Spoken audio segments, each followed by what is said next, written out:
Baka di mo na naman ako pinapansin. Wala. Ano nga? Wala nga. Yan ka na naman sa wala mo eh. Diyan ako naiinis sa kakaganyan mo. Di mo man lang maisip kung bakit ako nagkakaganito. Kaya nga ako nagtatanong, di ba? Alam mo kung ganyan ka palagi, mas mabuting maghanap na lang ako ng ibang makakaintindi sa akin. Sobrang insensitive mo. Maghahanap ka na ng iba. Oo. Okay. Pwede maghanap ka ng iba. Wala na akong paki sa'yo. Saan ka pupunta? Aalis na. Ano bang gagawin ko rito? Magbukmok. Hoy, joke lang. It's a prank, baby. Akin yung camera, oh. Prank lang to? Oo. Prank na naman? Kailan ka kaya mapapagod kakaprank sa akin, Chels? Tuwang-tuwa ka ba na pinaglalaro mo emosyon ko? Prank lang naman. Joke lang ganun.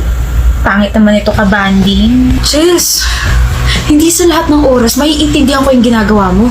Akala mo ba madali lang makawala sa pag-overthink? Paano kung may iba ka na talaga? Wala naman kasi, B. Grabe na trust issues ko sa'yo. Alam mo siguro dapat ngang maghanap ka na ng iba. Pagod na ako sa'yo. May gana ka bang tumawa? Alam ko na yan. Ano? Ayun yung camera, oh. Kala mo hindi ko makakita, no? Pinaprank mo ako, eh. Hindi naman ako yan eh. Darcy, sorry na. Prank lang talaga yun. Hindi naman ako maghahanap ng iba. Ikaw pa may ganang umiyak? Hindi talaga naka-on yan kasi cellphone yung ginagamit kong pang-prank sa'yo eh. Sa wakas, nakaganti na rin. Prank mo pa ako ah. Tama, nakakalaro sa emosyon ko, bebe. Last na yung kanina. Kapag inulit mo pa yun, ay naku talaga.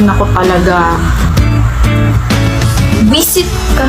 Ikaw na una, tapos ako pa buwisit? Grabe talaga. Sino ba kasing nagpausin yung breakup prank na yan? Kakasira ng emosyon. Hindi ka nayayakapin na lang kita.